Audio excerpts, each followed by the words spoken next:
In the previous video, we considered finding the limit by approaching the origin in straight lines. So we considered approaching the origin in straight lines. In this video, we are going to approach the origin in a quadratic manner. So in a quadratic manner like this. Or starting from here, approach the origin, or maybe around here. You start here and then you approach your origin in a quadratic manner. So maybe like this. So you start here, approach the origin, and then start here, approach the origin. So let's try and work out the limit of this. So in the previous video, we were trying to find the limit of this. In this video, we are trying to find the limit of this. In this case, we should approach the origin. We should approach the origin in straight lines. But for this one here, we should approach the origin. So this is your domain y, x. For this one, we should approach the origin in a quadratic manner. So it's like this.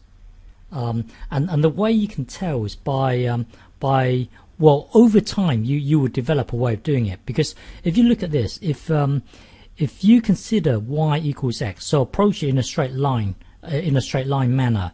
Well, if you put x into this y here, this whole thing here will become x squared here.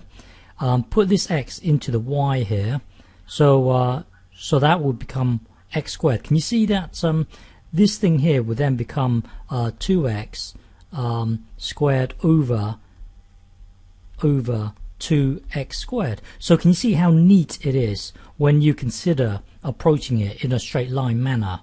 Whereas this one here, you should consider approaching it in a quadratic manner, so x squared. So if you put this into the y here, that will then give you this thing here to the power of 4. And then put this in here. Well, y squared is really x squared squared, which is to the power 4.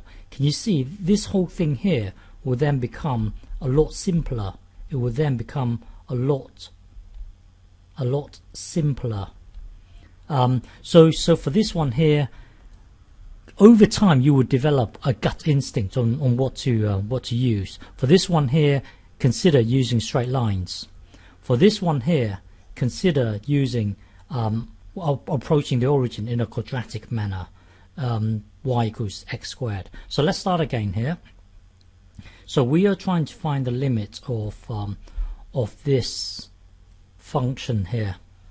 So looking at this, look at the highest power. Well, here after some time you will develop a gut instinct on what to use. In this case, we are going to use we are going to approach the origin in a quadratic manner.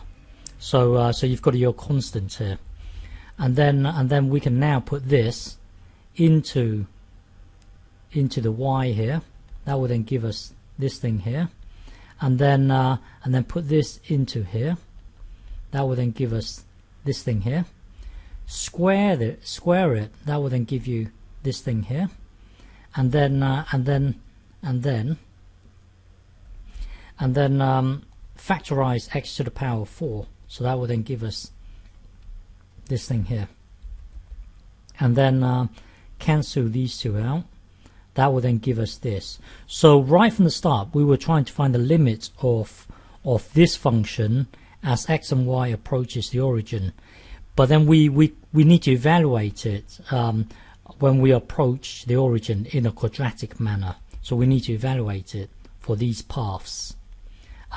Well, if you evaluate it for these paths, then it will give you this. So what that means is the limit of this thing here depends on the k. So if you approach it in a quadratic manner, it depends on the k that you use. So the limit depends on the k, so therefore it changes every single time depending on which k you use. If you use k equals 3 and k equals 7, the k equals 7 will give you a different limit. k equals 3 will give you a different limit. The whole point is that no matter what path you take, all the limits must be the same in order for it to have a limit. Well, in this one, in our case, the limit changes depending on your value of k. Therefore, we can conclude that the limit that we are trying to seek for this function does not exist. Okay.